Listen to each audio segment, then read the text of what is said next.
د کندهار ښاروالي تازه د دغه ښار په نهمه ناحیه کې له برېښنا کوټ تر کوتلې مورچې سړک رغونې چارې پیل کړې. د ګڼې ګوڼې ډک دغه سړک چې وخت ناوخته د ترافیکي پیښو شاهد هم وي، د کندهار ښاروالي له لوري د 80 میلیونه افغانیو په لګښت بیا رغول کیږي او شاوخوا 50 کسانو ته پکښې د کار زمینه هم برابره سوې ده. یو طرف او بل طرف د دې کال تر پایه پورې رغوي چې تقریبا 80 میلیونه افغانۍ لګښت پر راځي چې دا د کندهار ښاروالي د انکشافي بودیجې څخه ورکول کیږي او په دې پروژه کې به هره ورځ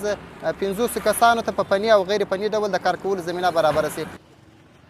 د اوه کیلومتره په اوږدوالي او 40 پلنوالي سره دغه سړک په معیاري ډول بیا رغول کیږي چې دا سړک په د نړیوالو معیارونو مطابق په اساسي شکل باندې د 40 متره په عرض باندې جوړ سي. په لومړیو کې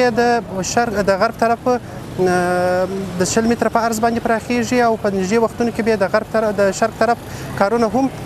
د 20 متره په عرض باندې راپیل سي. بل پلو مسافر او ځایي خلک له اسلامي امارت څخه خوشحاله دي او په خبره د دغه سړک رغولو چارو بشپړېدو سره به د تګ راتګ پر مهال ستونزې حل سي. هغه مسکه به ډېره تنګه وه او ډېر رش به ډېر بیروبار به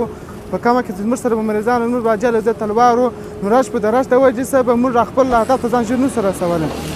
دا خو ډېره ښه خبره ده چې ښارونه مو آزاد شي، سړکان مو آزاد شي،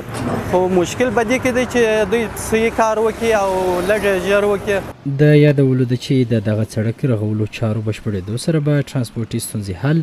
سفر وخت راکم، سوداګري او کرنیزو محصولاتو لیږد په برخو کې ګڼې اسانتیاوې رامنځته سي.